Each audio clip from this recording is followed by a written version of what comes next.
Hello అందరికీ నమస్తే, welcome back to our channel. నేను మీ నాగమణి కొల్లిపర. ఈ రోజు అయితే కార్తీక పురాణంలోని 6వ అధ్యాయం గురించి అయితే తెలుసుకుందామండి. అంతకంటే ముందుగా కొత్తగా ఎవరైనా మన ఛానల్ని చూస్తున్నట్లయితే సబ్స్క్రైబ్ చేసి పక్కనే ఉన్న బెల్ ఐకాన్ని క్లిక్ చేయండి. ఇంకా ఆలస్యం చేయకుండా కార్తీక పురాణంలోని 6వ అధ్యాయం ఏంటో తెలుసుకునే ముందుగా దీపదాన విధి మహత్యం అంటే ఏంటో తెలుసుకుందాము. 6వ అధ్యాయము దీపదాన విధి మహత్యము. ఓ రాజ్యశ్రేష్ఠుడా, ఏ మానవుడు కార్తీక మాసము నెల రోజులు పరమేశ్వరుని శ్రీ మహావిష్ణువును పంచామృత స్నానం చేయించి కస్తూరి కలిపిన మంచి గంధము నీటిలో భక్తితో పూజించినచో అట్టి వానికి అశ్వమేధ యాగము చేసినంత పుణ్యము దక్కును. అటులనే ఏ మానవుడు కార్తీక మాసమంతయు దేవాలయమునందు దీపారాధన చేయునో వానికి కైవల్యము ప్రాప్తించును.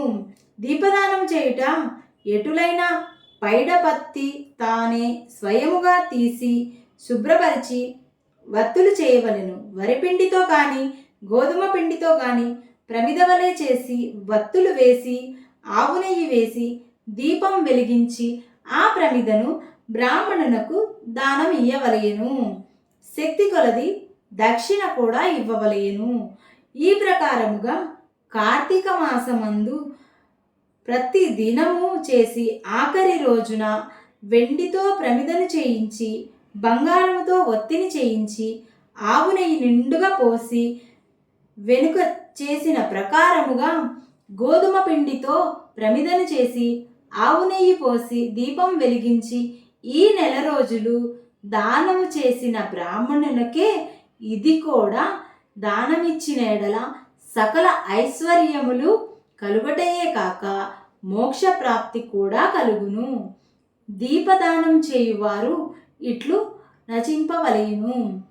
సర్వజ్ఞానప్రదం దివ్యం సర్వ సంపత్సుఖావహం దీపదానం ప్రదాస్యామి శాంతిరస్తు సదా మమ అని స్తోత్రం చదివి దీపదానం చేయవలేను. దీని అర్థం ఏమనగా అన్ని విధములుగా జ్ఞానం కలిగిజేయునదియు సకల సంపదల నిచ్చునదియగు ఈ దీపదానము చేయుచున్నాము, నాకు మనశ్శాంతి కలుగుగాక అని అర్థము. ఈ విధముగా దీపదానం చేసిన బ్రాహ్మణ సమారాధన చేయవలేను. శక్తి లేని ఎడల బ్రాహ్మణులకైనను భోజనమిడి దక్షిణ తాంబూలం ఇయ్యవలేను. ఈ విధముగా పురుషులకు గాని స్త్రీలకు గాని ఏ ఒక్కరకు చేసిన సిరి సంపదలు విద్యాభివృద్ధి ఆయుర్యాభివృద్ధి కలిగి సుఖింతురు. దీని గురించి ఒక ఇతిహాసము కలదు, దానిని వివరించెద ఆలకింపుమని వశిష్ఠుడు జనకునితో ఇట్లు చెప్పసాగెను. ఇప్పుడైతే మనకి ఇక్కడ ఒక కథ అయితే ఉందండి, అది కూడా చదివేద్దాం. లుబ్ధ వితంతువు స్వర్గమున కేగుట అనే ఒక కథ అయితే ఇప్పుడు ఉంది. పూర్వకాలమున ఒక ద్రావిడ దేశమందు ఒక గ్రామమున ఒక స్త్రీ కలదు. ఆమెకు పెండ్లి అయిన కొంతకాలమునకే భర్త చనిపోయెను. సంతానము గాని ఆఖరికి బంధువులు గాని లేరు.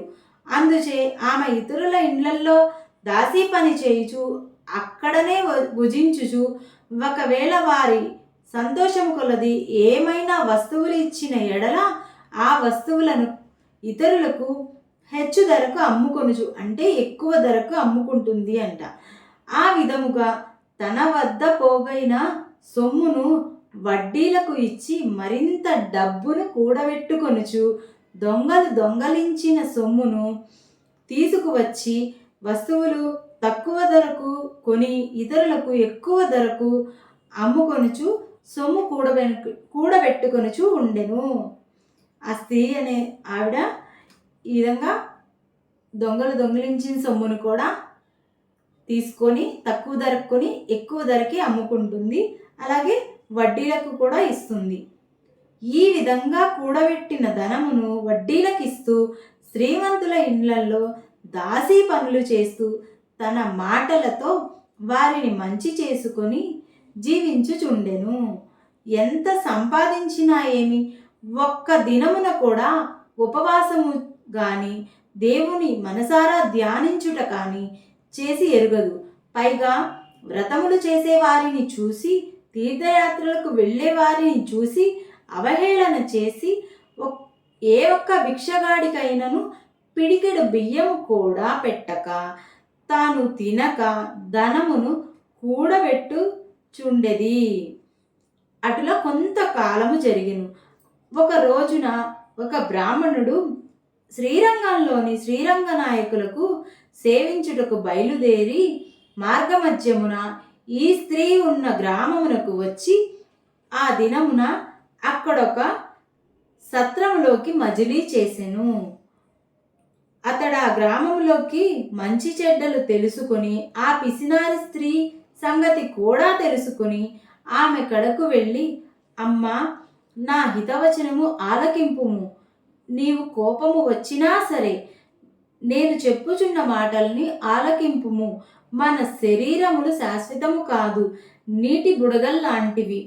ఏ క్షణములో మృత్యువు మనలను తీసుకుపోవునో ఎవ్వరూ చెప్పలేరు.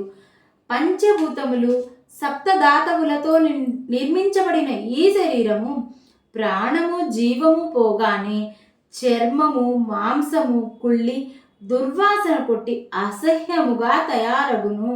అటువంటి ఈ శరీరాన్ని నీవు నిత్యమని భ్రమించుచున్నావు. ఇది అజ్ఞానంతో కూడిన దురాలోచన తల్లి. నీవు బాగా ఆలోచించుకొను.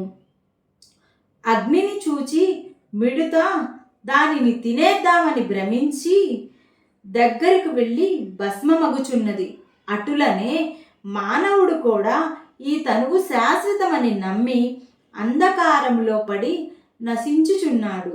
కాన నా మాట ఆలకించి నీవు తినక ఇతరులకు పెట్టక అన్యాయంగా ఆర్జించిన ధనమును ఇప్పుడైనా పేదలకు దాన ధర్మములు చేసి పుణ్యమును సంపాదించుకొనుము.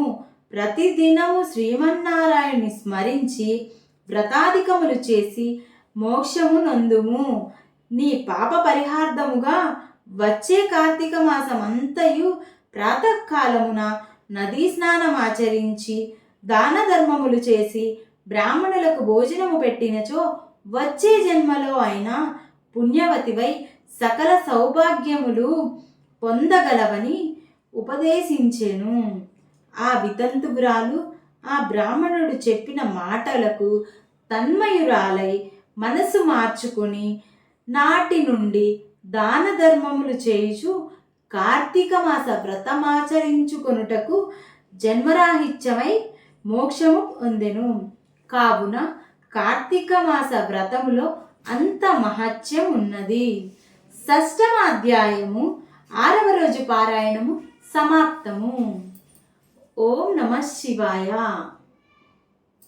చూశారు కదండి, 6వ రోజు పారాయణము ఎంత చక్కగా ఉన్నదో. మీ అందరికీ ఈ వీడియో నచ్చినట్లయితే ఒక లైక్ చేసి మీ ఫ్రెండ్స్కి ఫ్యామిలీ మెంబర్స్కి షేర్ చేయండి. కొత్తగా ఎవరైనా మన ఛానల్ని చూస్తున్నట్లయితే సబ్స్క్రైబ్ చేసి పక్కనే ఉన్న బెల్ ఐకాన్ని క్లిక్ చేయండి. మరొక నెక్స్ట్ వీడియోలో మళ్ళీ కలుద్దామా? అంతవరకు సెలవు.